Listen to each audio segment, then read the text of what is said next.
How can you be the head of one of the biggest drug trafficking networks in history, run away with the equivalent of over $100 million in today's money, and disappear without a trace? I think only Frank Matthews holds that secret. Ranked by the DEA as one of the top 10 drug traffickers in U.S. history, Frank Matthews has had an incredible story, yet few people talk about it.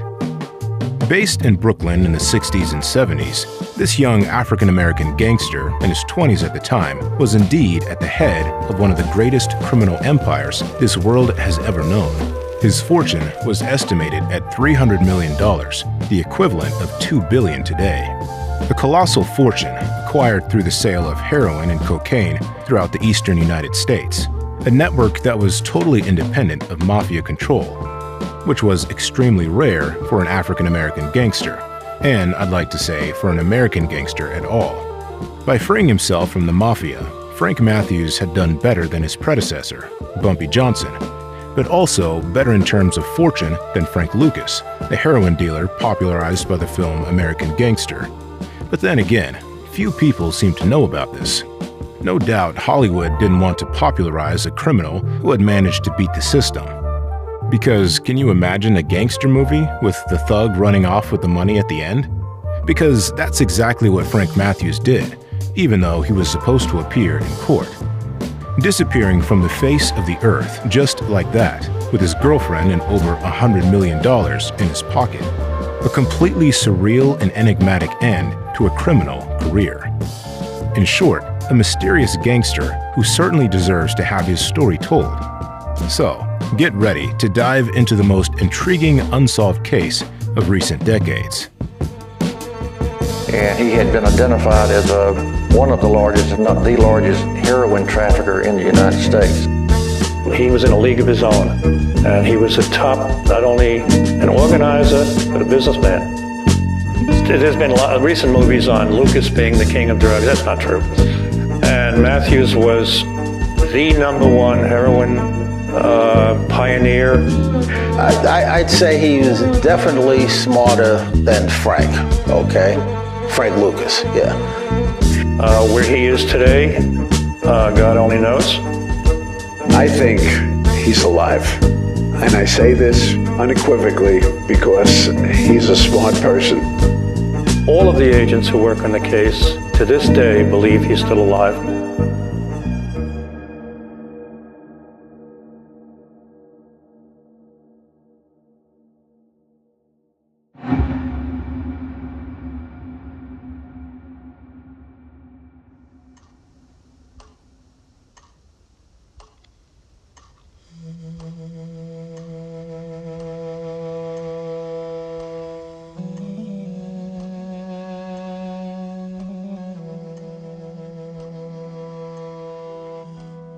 The life of Frank Matthews is, how can I put this, one hell of a mystery.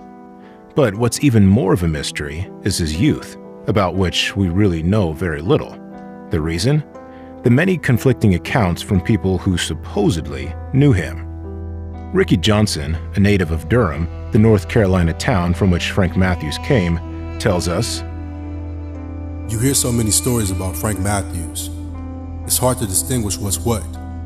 They all have a different version of growing up with him. You realize a lot of what you hear is really just rumor."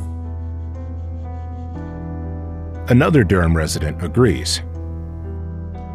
"A lot of people like to make up stories so they can be in the limelight. They say they remember Frank sold drugs for him, but then you realize they are younger than Matthews and not from the same generation. They just want to be a part of the legend." As for those who really knew him, well, they generally avoid talking about it. As this Durham native, who claims to have known Frank, puts it, "You ain't gonna get people from here to open up about Frank. They're either thinking you with the law, or they fear they may say something that can come back and bite them. People here are cautious. Many think Frank Matthews is still alive. You never know who's listening, or what may get back to him." So, it's not easy to get a clear picture of Frank's youth. But there are a few things we can learn about his early years. Frank Larry Matthews hails from Durham, North Carolina. He was born there on February 13, 1944, into a family he hardly knew. We know nothing about his father. As for his mother, she died when he was barely 4 years old. From then on, young Matthews was raised by his aunt, who took him in and raised him as her own son. He lived in the poorest district of Durham, a city renowned at the time for being home to one of the most prosperous black communities in the country, despite the segregation in force.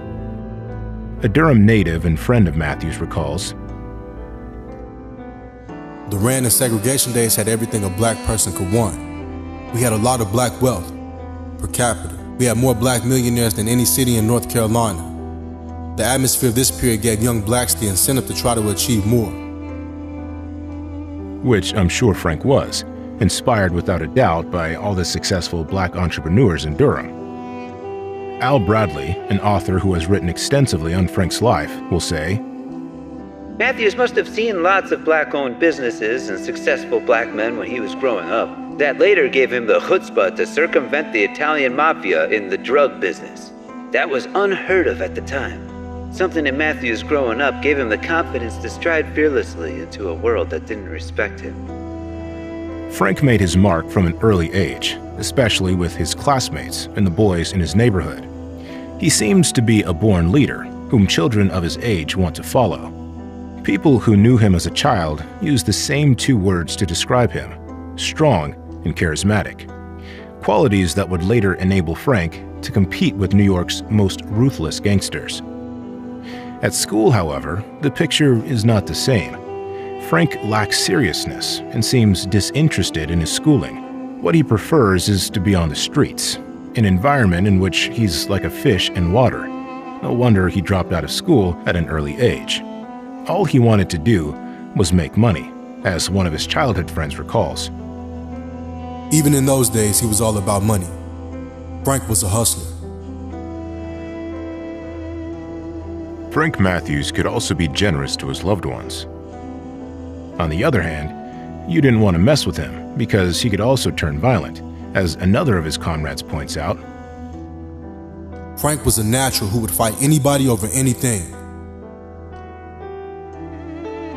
He could, however, be aloof and reserved, as this other friend reveals. People bragged that they knew Frank, but they didn't really know him. You can never really get close to Frank.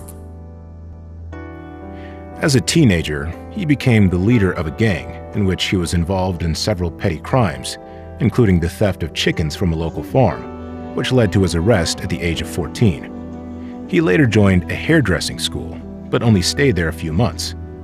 According to a Durham native, this was because Frank had been caught stealing barber's equipment. But the latter also adds, "Not too long after that, I saw Matthews on Fayetteville Street. He said he was going to New York to make money." Frank left his hometown of Durham in the early 60s to seek his fortune. Still in his teens, he set off to pursue his dreams of fortune by heading northeast, initially for Philadelphia. He stayed there for about a year. During this time, he worked as a barber and number collector for a numbers game racket. Through this illegal activity, which was widespread at the time, Frank met other ambitious young people who, like him, were looking to make money. But, as mentioned, Frank didn't stay long in Philadelphia, and in 1963, or perhaps 1964, he left for New York.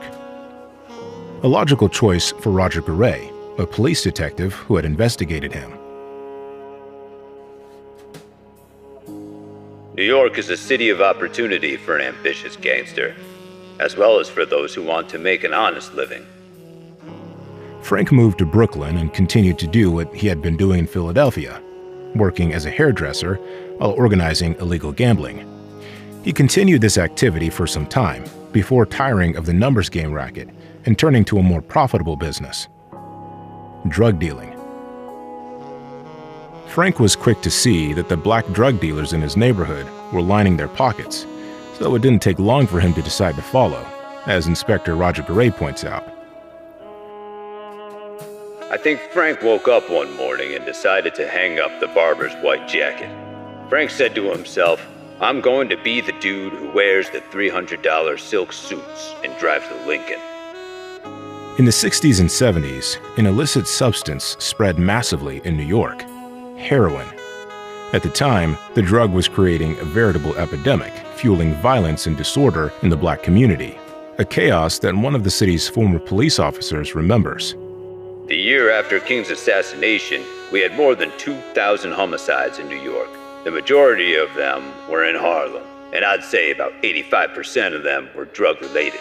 It got so bad that if a cop working in Harlem gave someone a summons for double parking, it could easily have led to a small-scale riot. That's how close to the edge Harlem was in the late 1960s. Drug dealers like Frank Matthews and Nicky Barnes became heroes because people looked upon them as defying a system that didn't work. Frank took advantage of the situation, and in order to get involved in the flourishing drug trade, he had no choice but to make contact with a criminal organization that controlled the supply and distribution of heroin throughout New York, the Great Cosa Nostra.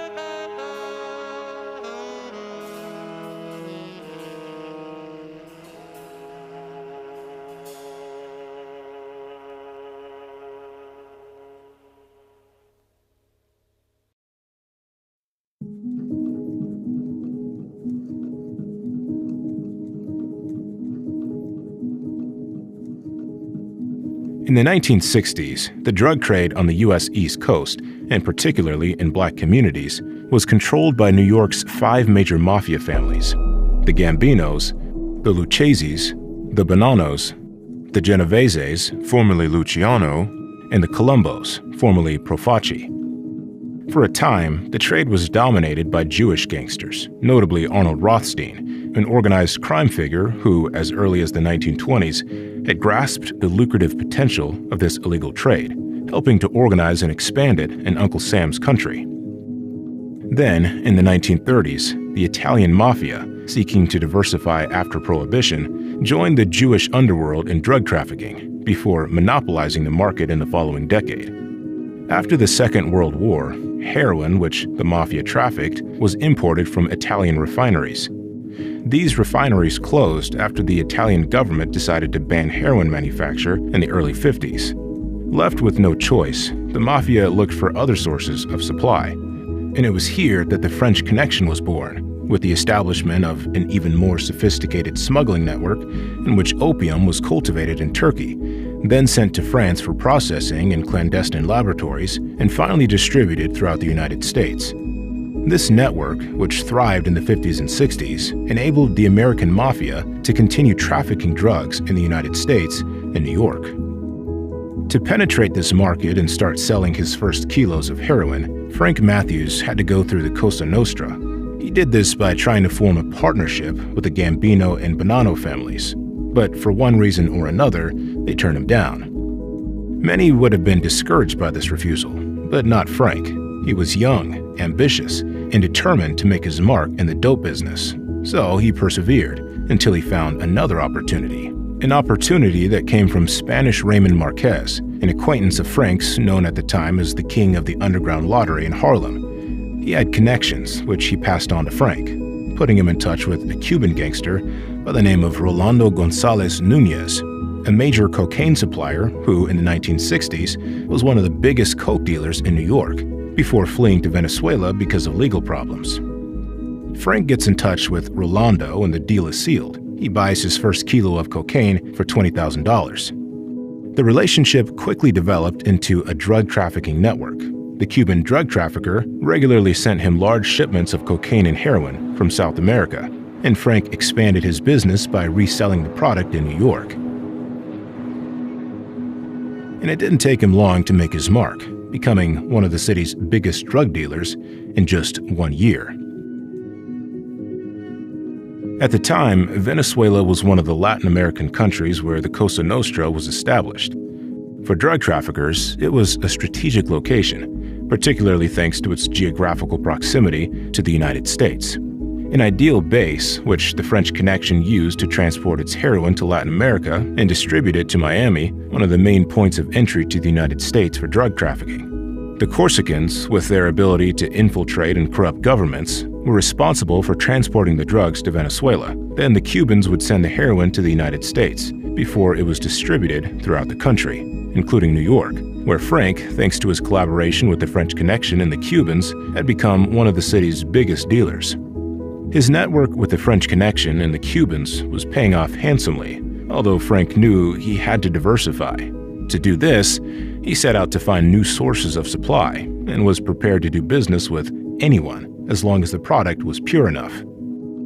Matthews was always willing to pay premium prices for multi-kilo shipments of pure heroin, if that was the best he could find.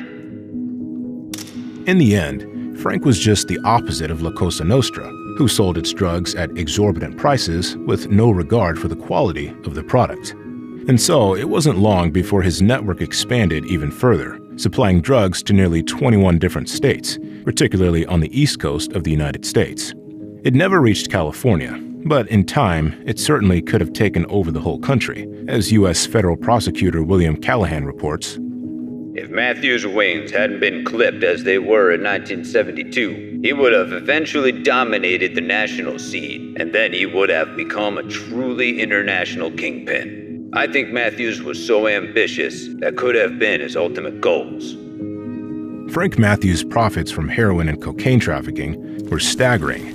It is said that he made up to $600,000 a day, and that his fortune was close to $300 million, the equivalent of $2 billion today, a fortune he amassed in the space of just 4 years. According to Liddy Jones, a former associate of Frank's, no gangster in New York at the time earned more money than him. The Italian Mafia made a lot of money, but they couldn't touch Frank. He had more money than the mob. Liddy Jones then recounts this anecdote from the early 70s. I had a good friend who said she knew somebody in Brooklyn who could give me all the smack I needed. My friend was tight with an associate of Frank. I asked for 5 keys and got it for $22,000 a key. I began making real good money from my connection to Frank Matthews. I learned I wasn't anything special. All the top drug dealers along the East Coast were getting their dope from Frank. It was amazing to make a deal with him. He never really counted the money. You could have shorted him thousands of dollars, and Frank wouldn't have known. 5 years after his arrival in New York, Frank Matthews had become the biggest drug baron in the city, even though he was barely in his 20s. He had created his own drug trafficking network, completely independent of the mafia, which was quite a feat for an African-American gangster.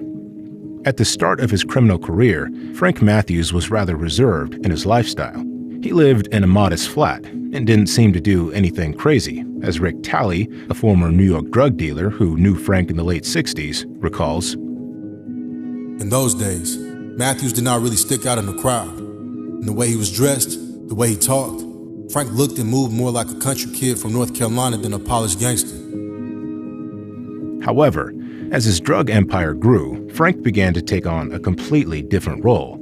He would dress in expensive clothes, cigar in mouth, and drive around in luxurious cars, showing off with beautiful women. He also traded in his modest flat for a mansion in the wealthy Toad Hill district of New York, a neighborhood that, at the time, was known for housing some of the city's most notorious mobsters, including Big Paul Castellano, the future godfather of the Gambino family, who had his home directly opposite Frank's mansion. There were also some members of the Lucchese family, and Frank was the only black man living there. No black people lived there, and some of the most powerful mobsters were just a stone's throw away from Matthews' house. In the Matthews era, the only blacks you could see in Todd Hill were the hired help. Even today, blacks comprise just the 1% of Todd Hill's population. Otherwise, Frank was a heavy cocaine user, if not a drug addict. Donald Goddard, an author who took an interest in his life, recounts, By the autumn of 1972, Matthews showed the classic symptoms of chronic cocaine abuse, shuffling between extremes of euphoria and irritability. This helps explain Matthews' frequent irrational behavior in the way he handled drug deals. William Callahan, the federal prosecutor who investigated the Matthew case, adds, During the course of our investigation, we learned that he had a rapid, irregular heartbeat, so by abusing cocaine, Matthews was risking his health. An addiction that didn't stop him from continuing to expand his empire and amass even more money. It's amazing to see what he did as a self-made man and how he built a criminal empire on his own. I think the only people in organized crime history comparable to Matthews are Lucky Luciano and Pablo Escobar. Frank can indeed be compared to Luciano and Escobar, in the sense that, like them, he was the organizer and master of ceremonies of summits between kingpins. One in Atlanta in October 1971, during which he invited the country's biggest African American and Hispanic drug traffickers with the aim of improving the distribution of heroin and cocaine. And the other in Las Vegas the following year, during the fight between Muhammad Ali and Jared Quarry, a meeting where similar topics were discussed, such as the need to establish stronger independent relations with the Corsican and Cuban Mafia in order to free themselves from the control of the Italian American Mafia. An American anti-drug agent recounts, "When we began checking out the license plates and the intelligence on who was in attendance, we could see it was a meeting of the who's who of black organized crime. Matthews was the reason they came. At the time, he really was the country's biggest black kingpin." It was then that the authorities began to take a closer interest in him.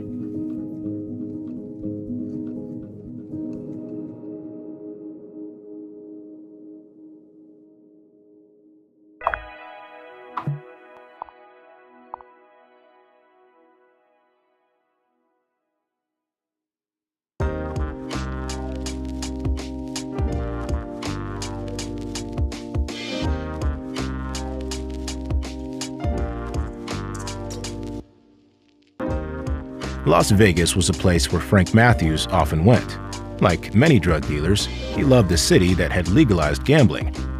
Frank went there to gamble, to have a good time, but also to launder his money, as prosecutor William Callahan points out. "We heard Frank would take duffel bags full of cash to a casino and give them to a cashier. The casino would take 15 to 18% for laundering his money." The strange thing was that the authorities didn't even have him on their radar. Frank Matthews had illegally made his fortune and risen to the top of the underworld, and no one in the police force seemed to know about it. In 1970, Matthews' name did not appear on any of the major criminal violators lists kept by the authorities. He was a non-entity. In fact, it wasn't until shortly after the Las Vegas summit in 1972 that the police finally started tapping his phone. It was the investigative group known as Group 12 that took a serious look at his case. Its aim? To find a way to indict drug baron Frank Matthews. The investigators included William Callahan, whose role was to coordinate the investigation, and Gerard Miller, a DEA agent with 20 years' experience in organized crime. Group 12 had to gather all the evidence they could to prove that Matthews was involved in drug trafficking. Not an easy task, given that Frank's only criminal record was for stealing chickens. Besides, Gerard Miller couldn't understand how such an influential drug trafficker had managed to escape the vigilance of the police so far. And how could an African American in his 20s be involved in drug trafficking in almost 21 states of the country? It was a perplexing observation for the agents, including Miller, who said, "I hate to say it, but Frank was ahead of us from the beginning." The investigation was therefore not easy to carry out, especially as Group 12 was under a great deal of pressure from its hierarchy to obtain results. And a lack of resources made available to carry out the investigation didn't help matters. The agents only had 3 months to produce something significant, which was very little, especially to nail a gangster of Matthews' caliber.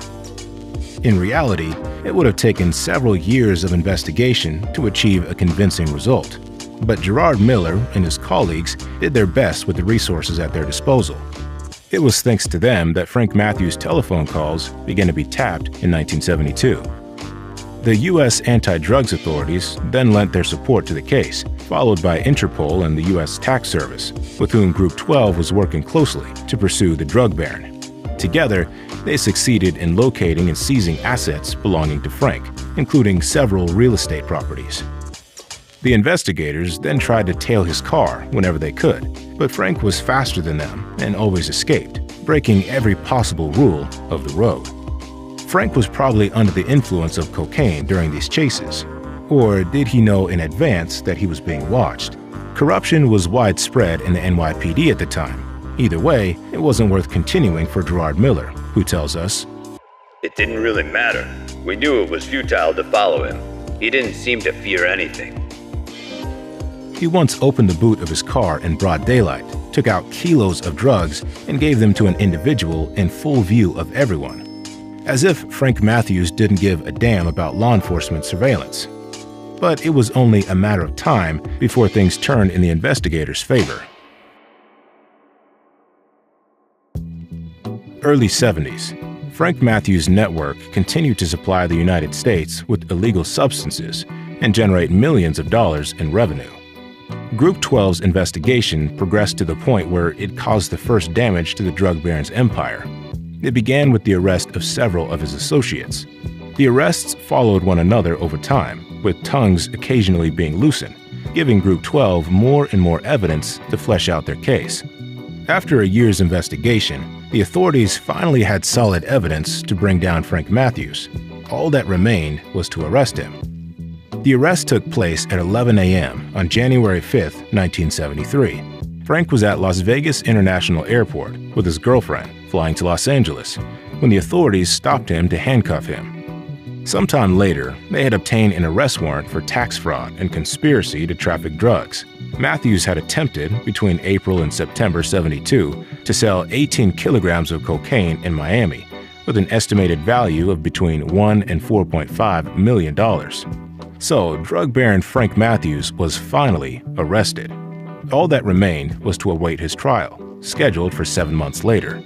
At the bail hearing, which took place the day after his arrest, Frank showed a certain arrogance towards William Callahan. "We were literally face to face. He told us that we had nothing on him and that he would be out in no time." He seemed confident, but was soon disillusioned when he heard the amount of bail set by the magistrate: $5 million, the highest bail in the history of the United States at the time. This amount had been set because of Frank Matthews' high risk of absconding and his large fortune. Bail was subsequently reduced to $2.5 million, Frank having agreed not to oppose his extradition to New York. Then it was reduced again to $325,000, a ridiculous sum for a drug lord of Matthews' stature, who, unsurprisingly, jumped at the chance to regain his freedom. Yes, Frank Matthews was now free before the judgment, a mistake that the American justice system would come to bitterly regret, since the young gangster was not going to wait long to make his move.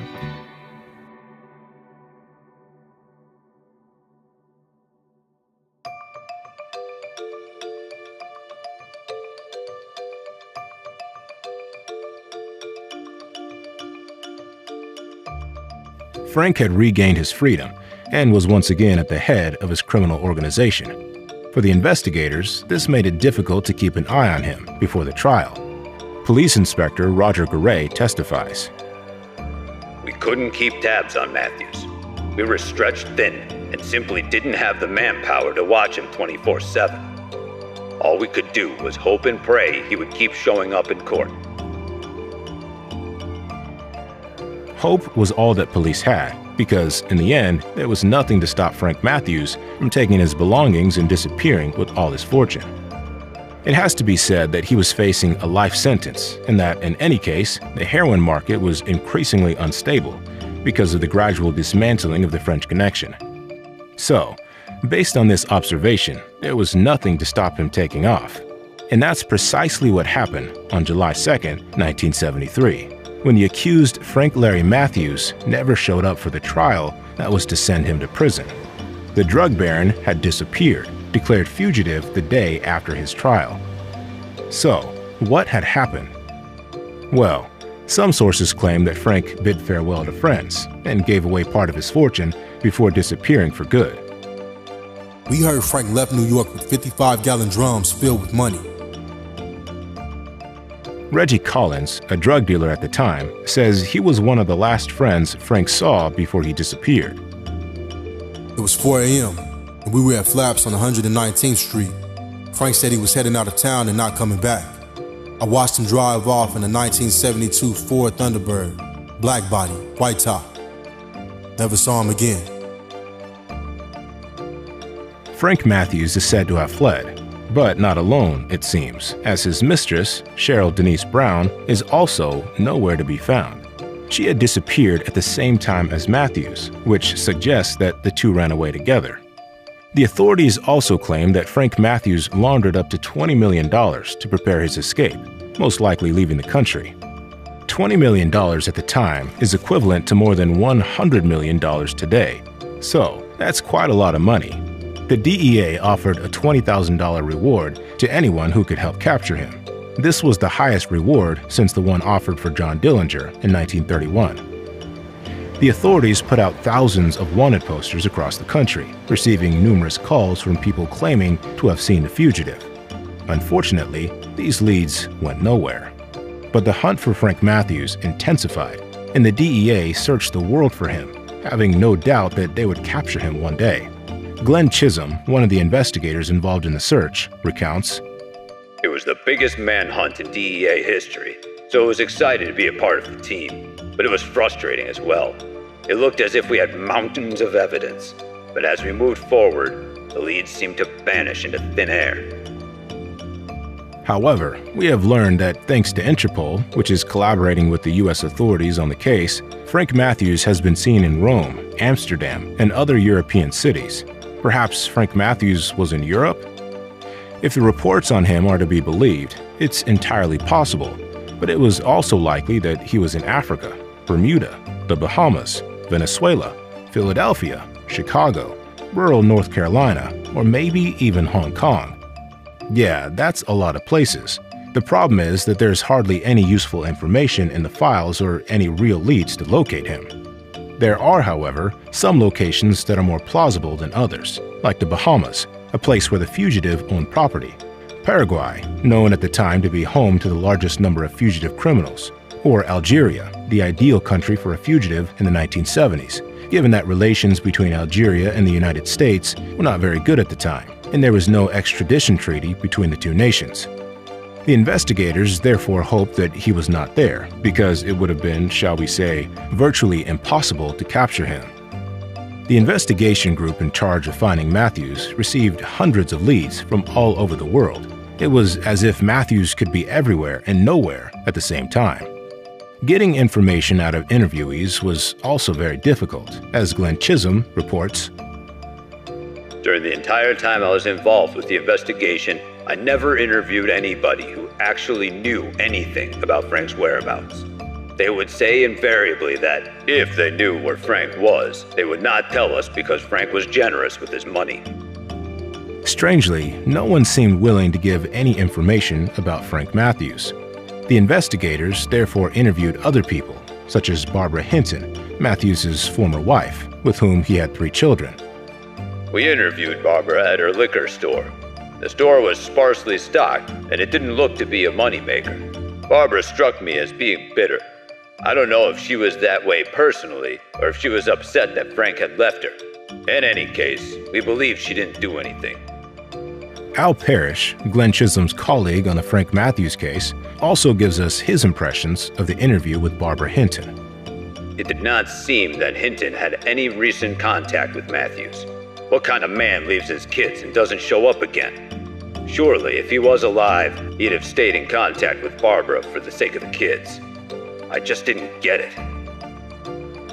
The Frank Matthews lead became weaker as time went on. Investigators Glenn Chisholm and Al Parrish, who were working on the case, were quite critical of Gerard Miller, the man that had led the Group 12 that had charged Matthews, because according to them, Miller had done a poor job of thinking he knew everything about Frank, when in fact, there was very little to go on. What's more, on examining the files, the investigators noticed that at one point, Frank Matthews had been prepared to cooperate with the authorities, on condition that he left some of his men alone. An offer Miller allegedly refused, which made no sense. "That was stupid. We already had them on the wiretaps. On top of that, somebody spooked Matthews by telling him he was going to get life. You never say that. Matthews must have felt as if he had no choice but to run." In any case, the investigators continued their work. Which then brings us to January 28, 1974, the day Glenn Chisholm and Al Parrish went to Madison Square Garden in New York to watch the second fight between Muhammad Ali and Joe Frazier. The aim was to catch Frank Matthews, a die-hard Muhammad Ali fan. The two investigators had been informed that Frank had undergone cosmetic surgery to modify his features and thus go incognito. Glenn Chisholm recalls, I was really excited. I was going to an Ali Frazier fight and catch a big fugitive too. The experience was really something for a young agent like me. That day, at least 20,000 people attended the legendary fight. The agents arrived early to observe the crowd, tried to take photos, but nothing, not a single sign of Frank Matthews. It was another failure.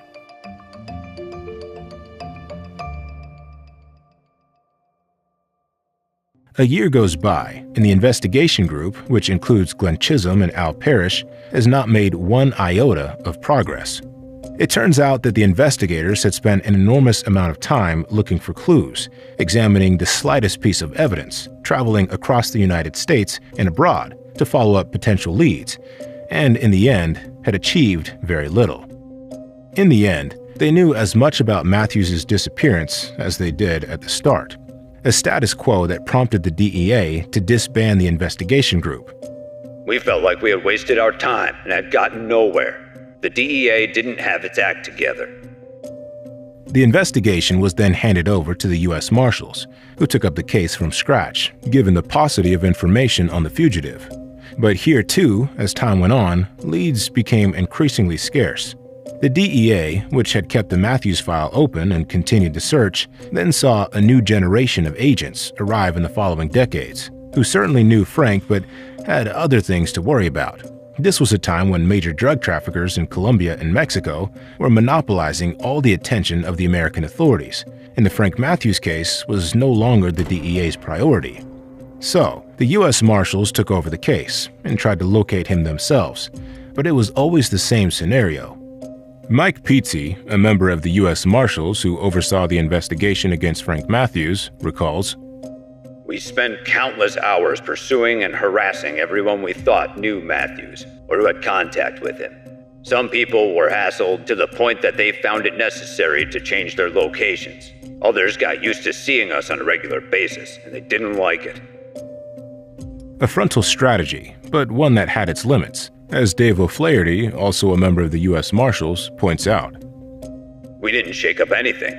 We asked someone, "Did you see Frank?" They'd try to play us. They'd say, "Got some money, brother? I'll tell you." We concluded that nobody we talked to knew anything, and that Frank Matthews was no longer in New York City. The U.S. Marshals continued to search, then took a closer look at the three sons Frank had left behind. That's when they learned that one of them was in prison for stealing cars. This was surprising, as Frank was known to be a good father. But to go from a caring father to a heartless one was strange. A suspicion shared by Mike Pizzi, who states, If Matthews had $20 million when he left and he was still alive, what was his son doing stealing cars? I didn't feel that Frank had reached out to his family since he disappeared. Had he deliberately cut himself off from those closest to him to ensure an effective escape? If so, it was surprising. What if, after all, Frank Matthews was dead? Of course, no fingerprints or traces of his body have been found, but there are theories that point in that direction. Many people interviewed by the investigators have said that Frank Matthews is no longer with us. Deborah Nightwine, a member of the U.S. Marshal Service, seems to share this opinion. The Matthews investigation was the most frustrating case I ever worked. I literally worked the case 24/7. I followed through on every lead. By the end of the assignment, I began thinking that maybe the reason I didn't find anything solid was because Frank Matthews was dead. Mike Pizzi also believes in this hypothesis. Being the ultimate optimist, I originally believed we could find and arrest him. My deputies and I worked many cases where the investigation took us far and wide. Usually we had a piece of information or a lead that was solid, even in cases where the fugitive was now 1 month ahead of us, or a state or county away from the last sighting or the last verifiable piece of information. but I don't recall a case from the past 40 or more years that involves a fugitive fleeing with a young girlfriend and both of them disappearing without a trace. But if Frank Matthews was dead, what happened to him? Seth Ferranti, an author who has taken an interest in Frank's life, has his own idea. I subscribe to the theory that the mob had him whacked because he knew too much about their operations, and also because if he really had $20 million cash, as the legend says, the mob wanted that money for sure. Plus, Frank's organization was in shambles, and he was on the run from the feds. Whether arrested, indicted, or in jail, Frank didn't have the justice he once had, so it was easier for the mob to move on him. I believe that is what happened. Frank is sleeping with the fishes somewhere. A plausible theory, in the sense that Frank didn't like the Mafia, and the Mafia didn't like him either. First of all, we know that some New York mobsters didn't like Frank coming to Toad Hill, as Gerard Miller explains. We know the mob was really upset with Frank's presence in Todd Hill. We learned that the mob sent a delegation to see Frank and tell him he was out of his league. La Cosa Nostra, in fact, was so upset that Group 12 even started to receive anonymous intelligence from sources living across the street from the Matthews family. They were telling us about what was happening at Frank's place. The mobster Paul Castellano even wanted to eliminate Frank, according to the police, who overheard him on a telephone tap. A death threat taken seriously by Matthews, who then tried to arrange a meeting with Big Paul. Then there was the time Frank Matthews kidnapped an associate of the Genovese family, in revenge for another of the family's associates ripping him off in a drugs deal. A totally insane act that could have led the Mafia to eliminate him too. So, Frank Matthews eliminated by the Mafia? Yes, it's quite likely, but it's also possible that he died of a cocaine overdose, since it was known that he had a strong addiction to the drug and that he had heart problems. Or we could believe this other theory of assassination, a theory involving Matthews, the CIA, the Corsicans, and Venezuela, because at the time, Frank is said to have scuppered the Corsicans' drug trafficking network in Venezuela. The Group 12, which was investigating Frank at the time, had recovered telephone taps in which Frank was heard revealing information about this connection, which subsequently enabled the authorities to dismantle the network. This incident is said to have infuriated the Corsicans, who pointed the finger at Matthews and named him as the main culprit behind the huge loss of money. The fact that the Corsicans had to change their supply route to Miami may therefore have prompted them to want to eliminate Frank, as did the CIA, which had interests in the region. While we have no way of knowing what the CIA thought about the Venezuelan bust, they must have been furious with Matthews as well because the agency was very active in Venezuela. So in my view, the Venezuelan bust probably screwed up, or at least interfered with their plans. So we have the Corsican Mafia on one side and the CIA on the other, both of whom had something against Frank. Two big entities that would have had no trouble making him disappear without a trace. I began to change my opinion about Matthews after learning about his connections to the Corsicans and the CIA, and to Rolando Gonzalez and Venezuela. Put all that together and put $10 or $20 million in cash in Matthews' hands, and I could see him headed for a hole in the ground without his money, and with Brown right next to him. Matthews was no longer an asset, and as a fugitive, he was a liability. So, was Frank Matthews murdered? Unfortunately, we can only speculate on this possibility. These and other rumors only add to the Frank Matthews mystery. Some think he's dead, others that he's still alive and kicking, and that he's pulled off the biggest disappearance in the history of crime. What's certain is that the more the years go by, the less likely it is that we'll ever discover the truth about this story. The story of a drug lord who, overnight, disappeared from the face of the earth without a trace. What happened to Frank Matthews after his disappearance? It's a question that I fear will remain forever unanswered.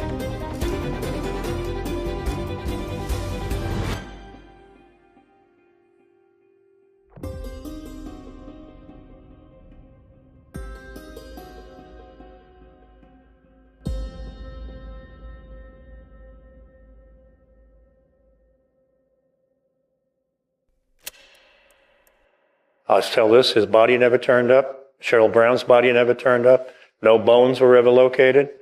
It's very, very unusual in cold case homicide cases where a body never turns up. He's covered his path very well.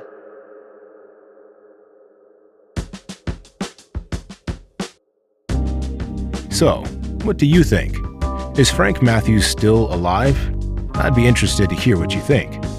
Thanks in any case for following the video to the end. If you liked it, please feel free to like and share it. It would be a great help to me.